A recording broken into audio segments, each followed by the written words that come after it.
Selamat pagi anak-anak, apa kabar semuanya? Ibu harap kalian dalam keadaan sehat walafiat ya. Walaupun kita tidak dapat bertatap muka secara langsung, harus tetap semangat dalam belajar. Oke, sebelum kita mulai pelajaran, kita awali terlebih dahulu dengan berdoa agar diberikan kemudahan oleh Allah Subhanahu wa Ta'ala. Bismillahirrahmanirrahim. Rabbi zidni ilma warzuqni fahma. Amin ya rabbal alamin. Nah, sebelum belajar kita bernyanyi dulu yuk. Ada yang ingat nggak lagu Di Sini Senang dan Di Sana Senang? Oke, kita ganti liriknya ya dengan membaca Al-Quran. Mari kita bernyanyi. Di sini Al-Quran, di sana Al-Quran, di mana-mana baca Al-Quran. Di rumah baca, di kelas baca, di mana-mana baca Al-Quran. La la la la la la la la la la la la la la la la la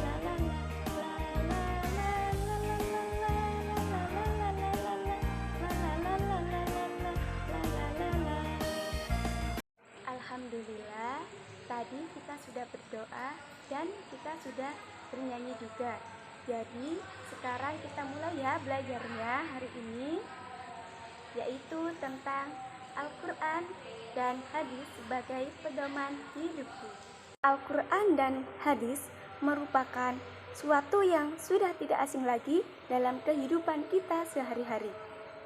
Dalam sebuah perjalanan, Al-Quran dan Al-Hadis adalah ibarat sebuah perjalanan yang akan mengantarkan kita atau sebagai pedoman kita untuk menuju ke arah tujuan yang kita inginkan dengan mengikuti aturan di dalamnya. Sebagai contoh, Ibu akan memberikan sebuah video cuplikan yang berkaitan dengan Al-Quran dan Hadis. Di sini anak-anak harus menyimak ya, dan anak-anak harus menyiapkan pulpen serta buku untuk mencatat apa saja hikmah yang terkandung dalam video yang akan Ibu tayangkan. Silakan menyimak. Bismillahirrahmanirrahim. Wassama'i dzatil buruj. Soleh. Yang berikutnya, Dodo. Al-Quran itu jangan dilupakan. Memang kenapa sih kita harus sering membaca Al-Quran, Pak Ustadz? Anak-anak, dengarkan ya.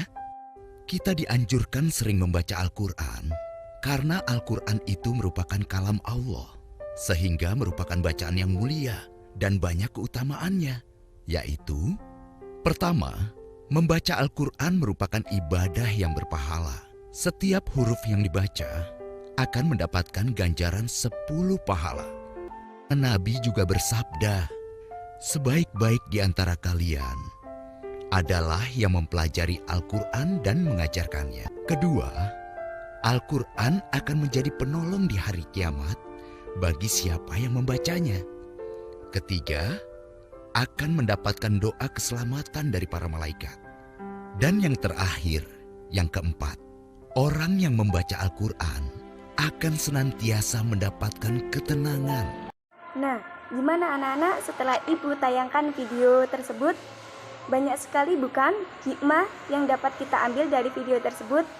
Salah satu contohnya yaitu keutamaan membaca Al-Quran, di mana setiap membaca Al-Quran 1 kali huruf sama dengan 10 pahala.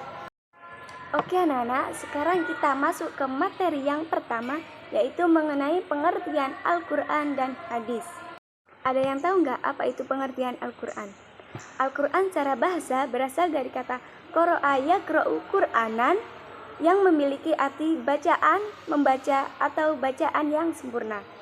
Sedangkan secara istilah, Al-Quran memiliki arti kalamullah atau wahyu Allah yang diturunkan kepada Nabi Muhammad SAW melalui perantara malaikat Jibril secara berangsur-angsur dan membacanya dinilai dengan pahala. Selain Al-Quran, pedoman hidup manusia yang kedua yaitu hadis. Dengan mengikuti hadis Nabi, Itulah suatu bentuk kecintaan kita kepada Allah Subhanahu wa taala. Telah dijelaskan dalam Quran surat Ali Imran ayat 31. Selanjutnya adalah pengertian hadis. Hadis secara bahasa berasal dari kata hadasa yang memiliki arti baru, cerita, peristiwa, atau perkataan. Sedangkan secara istilah, hadis memiliki arti segala sesuatu yang disandarkan kepada Nabi Muhammad SAW, baik itu perkataan, perbuatan, ketetapan, sifat, atau perjalanan Nabi sebelum diangkat menjadi Rasul atau sesudahnya. Sekarang kita lanjut ke materi berikutnya ya, yaitu mengenai fungsi Al-Quran dan hadis. Untuk fungsi Al-Quran yang pertama yaitu sebagai sumber ajaran atau hukum Islam yang utama. Dan yang kedua sebagai konfirmasi atau informasi terkait hal-hal yang tidak dapat diketahui secara akal atau secara nalar. Dan yang ketiga sebagai pedoman hidup manusia yang lurus dan di dalamnya terdapat beberapa hal. Dan yang keempat sebagai pengontrol dan pengoreksi terhadap ajaran-ajaran yang terdahulu seperti Injil, Taurat, dan Zabur. Untuk yang selanjutnya yaitu fungsi hadis.